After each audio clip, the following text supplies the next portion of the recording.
পাক বলে জিন এবং মানুষ সম্প্রদায়ের মধ্যে বড় একটি সংখ্যক দল তাদেরকে আমি জাহান্নামে দেব, কারণ আমি আল্লাহ তাদেরকে চোখ দিয়েছি দেখিনি, কান দিয়েছি শুনিনি, অন্তর দিয়েছি ভাবিনি। আল্লাহ পাক এদেরকে বলেন উলাইকা কাল আনআম, এরা হলো চতুষ্পদ প্রাণীর নয়, এরা হলো জীব জন্তুর নয়। বাল হুম আদাল, বরং চতুষ্পদ প্রাণীর থেকেও নিকৃষ্ট। আল্লাহ পাক বলেন ওয়ালাকাদ কাররামনা বনি আদম, আমি আমার সৃষ্টির মধ্যে শ্রেষ্ঠ বানালাম আদম সন্তানকে।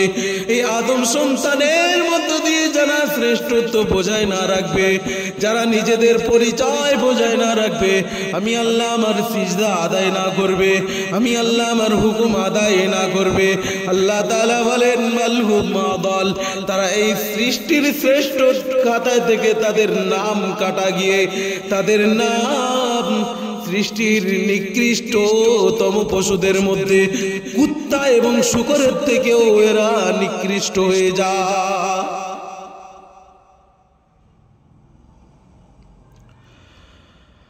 এই জওয়ানেরা, যুবকেরা, মদিনা শরীফের মসজিদের ইমাম, কাবা শরীফের মসজিদের ইমাম কে নিয়ে যদি তুমি সারাটা রাত ধরে জলসা করো, সারাটা রাত ধরে যদি তুমি জলসা শোনো, ফজরে গিয়ে তোমার যদি নামাজ কাজা হয়ে যায়, যদি তোমার নামাজটা ছুটে যায়, তোমার নামাজটা ছুটে যাওয়ার কারণে সারা রাতের জলসা তোমার জন্য বিফল হয়ে গেল, মদিনার আলেম তোমাকে রেহাই করতে পারবে না, কাবা শরীফের ইমাম তোমাকে রেহাই দিতে পারবে না।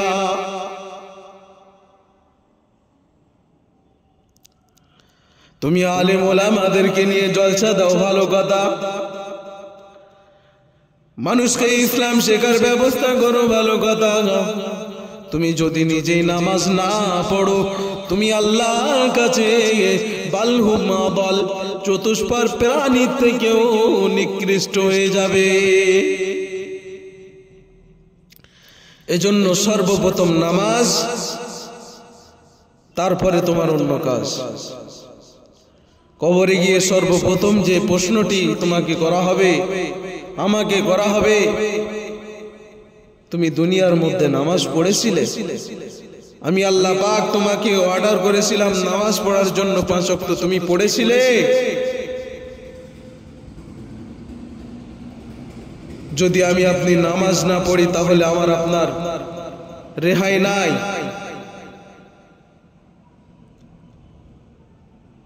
এজন্য সর্বপ্রথম আমাকে আপনাকে নামাজ পড়তে হবে।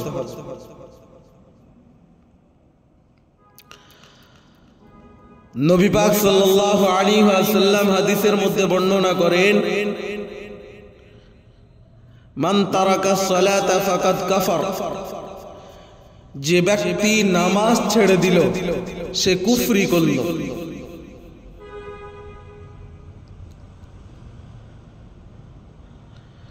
নবী পাক হাদিসের অন্য জায়গায় বলেন, বাইনাল আবদি ওয়া বাইনাল কুফরি তারকুস সালাহ, মুমিন এবং কুফরের মধ্যে পার্থক্য হলো নামাজকে ত্যাগ করা। আমি মুমিন, আমার পরিচয় কি? যে আমি নামাজ পড়ি, এজন্য আমি মুসলমান, আমি মুমিন। আর সে কুফর করে, সে তার পরিচয় কি? সে নামাজ ছেড়ে দেয়। এজন্য আমাকে আপনাকে আগে নামাজটা ধরতে হবে, সঠিকভাবে নামাজ আদায় করতে হবে। এই জওয়ানেরা, যুবকেরা, এক সময় আল্লাহ নবী গাছের নিচে দাঁড়িয়ে আছেন, কিছুটা দূরে দেখলেন আল্লাহর নবী হযরত আবু যার রাদিয়াল্লাহু তাআলা আনহু দাঁড়িয়ে আছেন। রাসূলুল্লাহ আবু যারকে ডাকলেন, আবু যার, আমার সাহাবী আবু যার, আমার কাছে এসো বাবা। রাসূলুল্লাহর আওয়াজ শুনে হযরত আবু যার রাদিয়াল্লাহু তাআলা আনহু রাসূলের কাছে আসলেন। আবু যার রাদিয়াল্লাহু তাআলা আনহু যখন রাসূলের কাছে আসলেন, আল্লাহর নবী আবু যারকে বললেন, আবু যার, গাছের দিকে লক্ষ্য করো। হযরত আবু যার রাদিয়াল্লাহু তাআলা আনহু যখন গাছের দিকে লক্ষ্য করলেন, আবু যার রাদিয়াল্লাহু তাআলা আনহু দেখতে পেলেন গাছের পাতাগুলো ঝরঝর করে জোরে জোরে আল্লাহ পাকের জমিনে পড়ে যায়।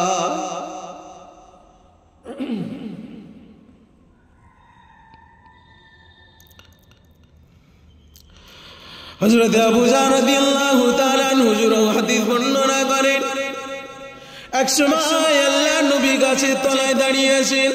কিছুটা দূরে আমি আবু যার দাঁড়িয়ে আছি। আল্লাহর নবী আমাকে ডাকলেন, আবু যার। আমি আল্লাহর রাসূলের কাছে গেলাম। আল্লাহর নবী আমাকে বললেন, আবু যার গাছের দিকে লক্ষ্য করো। আমি যখন গাছের দিকে লক্ষ্য করলাম, আল্লাহর নবী গাছের ডালটি ধরে নাড়া দিলেন। গাছের ডালটি নাড়া দেওয়ার সঙ্গে সঙ্গে গাছের পাতাগুলো ঝরঝর করে আল্লাহ পাকের জমিনে পড়ে যায়। রাসূলুল্লাহ আমাকে জিজ্ঞাসা করল, আবু যার কিছু বুঝতে পেরেছো? আবু যার রহস্যটা কি তুমি বুঝতে পেরেছো? হযরত আবু যার রাদিয়াল্লাহু তাআলা আনহু বলেন, আল্লাহু ওয়া রাসূলুহু আ'লাম। আল্লাহ এবং আল্লাহর রাসূলই ভালো জানেন।